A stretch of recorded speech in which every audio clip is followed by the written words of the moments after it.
Episode 4 of the iPhone Daily Blog. So, day number 4, slowly getting. I think I missed one day, but yeah, this is episode 4. What I'm going to be talking about in episode 4 is a saying that I came across back when I was in college, years and years and years ago. I'm 30 years old now. This is back when I was in my teens, and I got told this by one of my lecturers, and I can't remember which lecturer it was.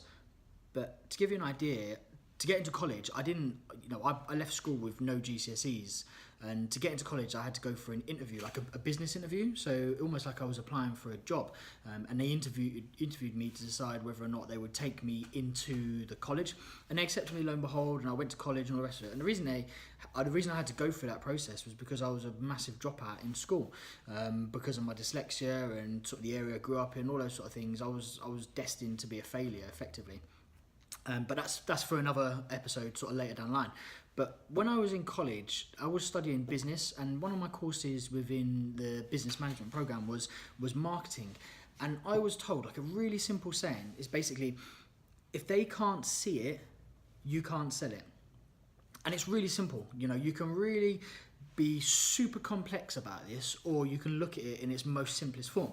In its most simplest form, you walk into Tesco's and you're going to buy tomato ketchup. You've got a range of tomato ketchups on the shelf, and one of the most popular brands is hidden behind a few other brands, and you only see what's on face value, and you can't really see what's there. The probability is you'll just pick up brand B as opposed to brand A, and you'll walk away with it.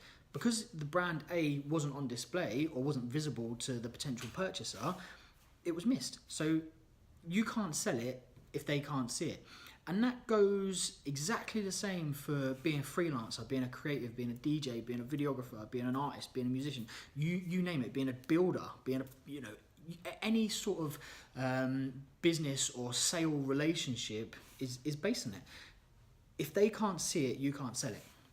Now, the first process to that is making what you do visible to your potential audience.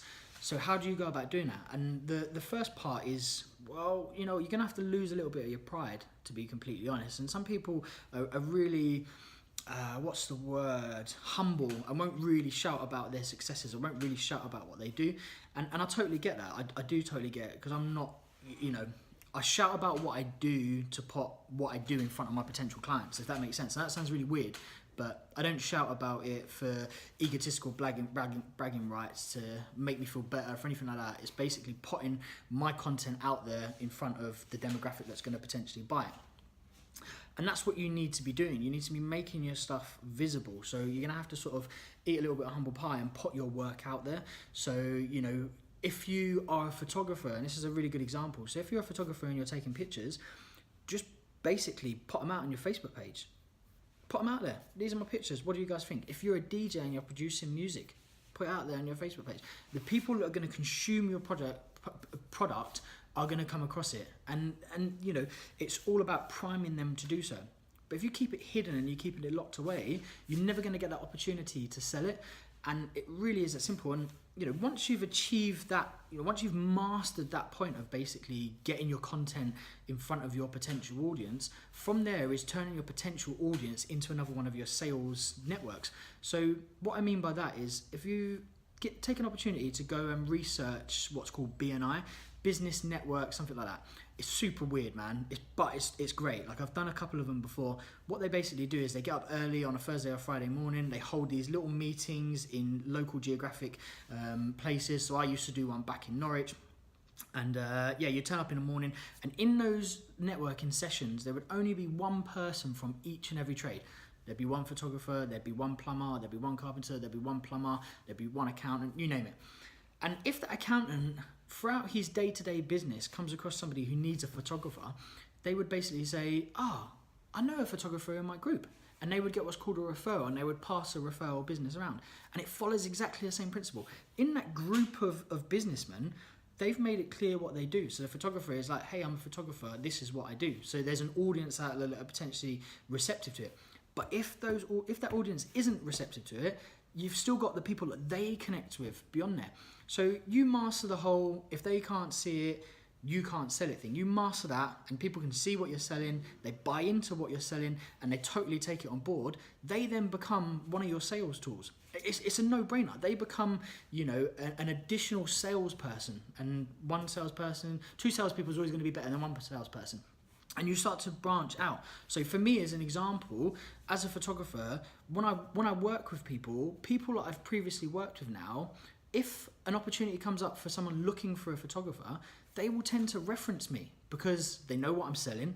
They know that it's, you know, it's a good product, and they've used it themselves. They've consumed it, so they're happy with it. And they will reference it because it's not going to fall back on them if it falls bad, because they've already been satisfied as a customer. And I know it's really weird talking about my photography as like a standalone product, like you're taking it from a shelf, but you know, it's consumerism. It's so simple and black and white. And you know, my college education was in marketing, and it doesn't matter what you're selling, or whether it's artistic, whether it's bespoke, whether it's tailor-made, whether it's music, whether it's, you name it. It's still a product, and it still has to be consumed. And the process to get from creation to consumption is almost exactly the same. So, you know, that's kind of my tip for today in you know, sort of episode number 4 is, I keep saying here, if they can't see it, you can't sell it. And in its simplest term, what that means is you need to get what you do in front of your potential demographic. And it might not work first time, it might not bite first time, so you keep on doing it, you keep on doing it, you keep on doing it. Eventually people will clock on to what you do and they'll understand it. Then you'll start to generate business from that. The business you generate from that will be good because you take pride in what you do and you want to deliver a really good service. So you satisfy those clients. Those clients then become additional salespeople because they're happy to reference you, because they know the product you're selling is of good quality. So they then start to push your name out there, and likewise, you realize what they do and you start to share business. And that's why what I spoke about earlier before, the BNI, it's one of the biggest business networking organizations in the world. These guys charge money for these tradesmen, these specific industries to come and have seats at these meetings. So if you take that principle, yes, they do it in a building, in a geographical location. You don't have to be confined to that building. You know, your building is social media, it's Facebook, it's Instagram, it's Twitter, it's all of those platforms that surround you. Utilize them in exactly the same principle and you'll generate yourself some more business. It really is that simple. And I get a bit explaining about it because I am so passionate about it. Tell me what you think. If you've got any questions on the subject or you want to know more, please pop it in the comments below. Happy to answer any more questions. Go away, research BNI, get an understanding of how it is. But ultimately, off the back of this, get your work in front of the people that are going to buy it.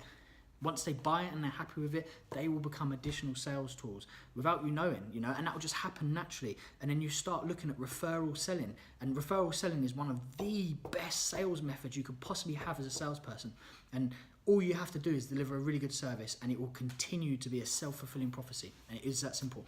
As again, this is filmed on my iPhone with a microphone stuck on top of it. I'm sat in my living room. You know, I'm not going out on my way to do a massive production. It's all about the content, and hopefully you found this content useful. If you did, subscribe. You know, you're gonna get one of these every day of the week until I run out of stuff to say. Thank you ever so much for listening, really appreciate it. If you do subscribe, thank you, really, really appreciate it. If you want to share the video because you feel it would help other people, I'd really appreciate it as well. Take care. And I tried to keep it below 10 minutes this time because normally I start to waffle. So I've been really keen to watch the clock, and I'm at 8 minutes 45 seconds. So I'm going to cut it before we go to 9 minutes.